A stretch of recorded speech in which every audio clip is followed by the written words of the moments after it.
Moikka ja tervetuloa aikamatkalle Tasmaniaan. Mä kaivoin kaapista tällaiset reissun aikaiset vaatteetkin päälle, niin päästään mahdollisimman autenttiseen tunnelmaan. Eli mun aussivuoden lopussa 2018 helmikuussa Matre tuli Melbourneen ja sit me lähdettiin yhdessä Tasmaniaan. Tasmaniahan on yksi näistä Australian tällaista osavaltioista ja me lennettiin sinne pääkaupunkiin Hobartiin ja otettiin sitten lentokentältä meidän vuokraama campervan ja lähdettiin roadtripille. Tervetuloa Tasmaniaan, tässä ollaan Danelly Bayssä katsomassa vähän maisemia. Vielä ei ole nähty eläviä eläimiä, että kuolleita tienposkessa riittää. Jatketaan matkaa Port Arthuriin. Me aloitettiin meidän retki Port Arthurin sellaiselta vankisiirtola-alueelta ja sieltä ympäristöstä Cape Rowellista. Ja sitten me tehtiin eka haikki Tasman National Parkin puolella. Siellä oli semmonen Cape Howie, mä en varmaan osaa sanoa näitä nimiä ollenkaan, mutta sieltä oli tosi makeat maisemat.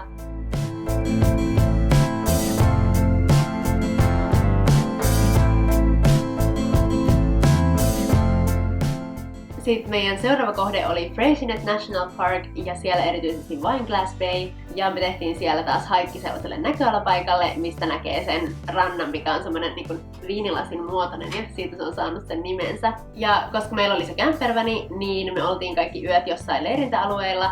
Osa oli sellaisia, missä ei ollut mitään palveluita, ja sitten jotkut oli sellaisia vähän luksuksempia, että päästiin ihan kunnon suihkuun. Mut meillä oli siellä autossa kaikki jääkaapit ja keittiösysteemit ja tollaset, niin pärjättiin aika vähällä. Meidän matka jatkui sitten itärannikkoa pitkin ylöspäin kohti Bay of Firesia.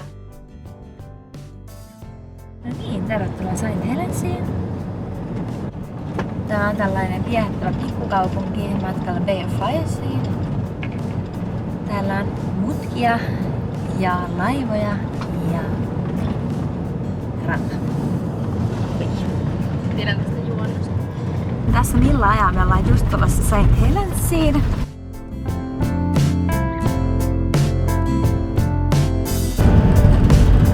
Bugipointti. Eihän olisikin pitää mennä sinne. Ei pitikö mennä tänne vai?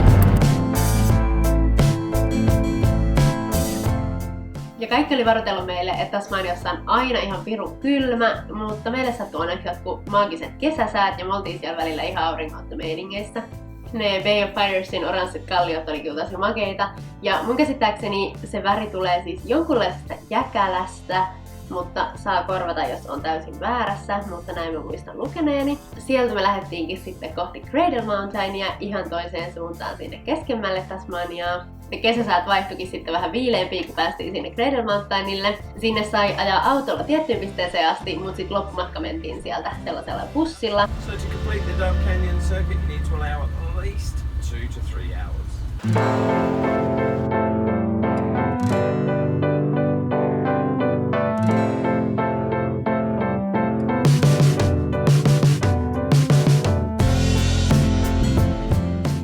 Me käytiin eka tekemään siellä semmonen haikki, mikä meni siellä vuorilla ja kierteli kaikkia järviä ja lopulta meni ihan siis sinne Cradle Mountainille. Mä kävin siellä ihan huipulla asti katselemassa maisemia ja sieltä oli kyllä aika makeet erämaameiningit. Se kiipeily sinne oli vaan vähän eksoottista, koska se ei ollut todellakaan mikään polku enää.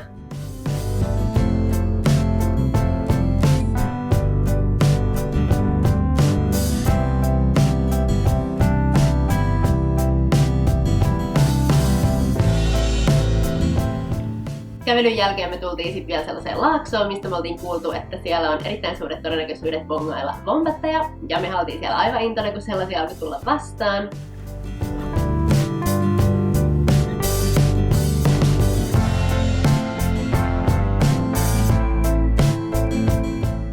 Ja sieltä löytyi myös nokkasiilivarpu. Kommentoi tonne alas, jos muistat Vili Vilperin varpujakson. Tää oli kyllä kunnon Vili Vilperin matka. Me vaan hoilattiin sitä tunnaria siellä joka päivä ja haluttiin tietysti löytää kaikki mahdolliset hahmot. Joten sieltä vuodelta me ajettiin sitten ihan tarkoituksella vielä vähän kauemmas sellaiselle leirintäalueelle, missä oli vieressä lampi, jossa yleensä asustelee tämmöinen vesinokkaeläin, eli tietysti täpä. Ne vesinokkaeläimet on yleensä liikkeellä lähinnä illalla ja sitten ihan aamusta. joten me mentiin tietysti heti silloin illalla bongailemaan. Me tavattiin sellainen bongailijapariskunta, joka neuvoi meille, että mistä me tunnistetaan, että tuolla menee vesinilkkaeläin. Ja me jopa nähtiin sellainen, mutta sitten seuraavana aamuna me nähtiin oikeasti ihan silleen kunnolla, kun oli paljon valosampaa. Jotenkin se tuli oikein silleen selkeästi esiin, että näki ihan kunnolla, että tossa se on. Se ei ollut mikään semmonen myykky siellä jossain järvellä, ei kun lammella. Mut sieltä me ruvettiin sitten ajaa takaisin kohti Hobartia. Me pysähdyttiin matkalla vielä sellaisella eläintarhalla, mikä se nyt oikein on, semmonen sanctuary. Me haluttiin nimittäin nähdä vielä Tasmanian tuholainen, koska sitä me ei oltu nähty luonnossa ollenkaan. Siellä oli tehty muitakin eläimiä, niin me oltiin päässyt näkemään koalat. Hobartissa meitä olisi kiinnostanut Monan taidemuseo, mistä me oltiin kuultu, että se on oikeasti tosi kiva ja niin kuin tosi mielenkiintoinen. Mutta se oli tietysti kiinni sinä päivänä, kun meillä oli sitten lento, joten me sitten vaan kierreltiin siellä Hobartin keskustassa vähän sen ja ajettiin vielä Mount Wellingtonille katselemaan kaupungin maisemia, ennen kuin meillä oli sitten tosiaan iltalento takas Melbourne. Mutta sellainen oli Tasmania. Laita peukut pystyyn, jos nautit tästä aikamatkasta.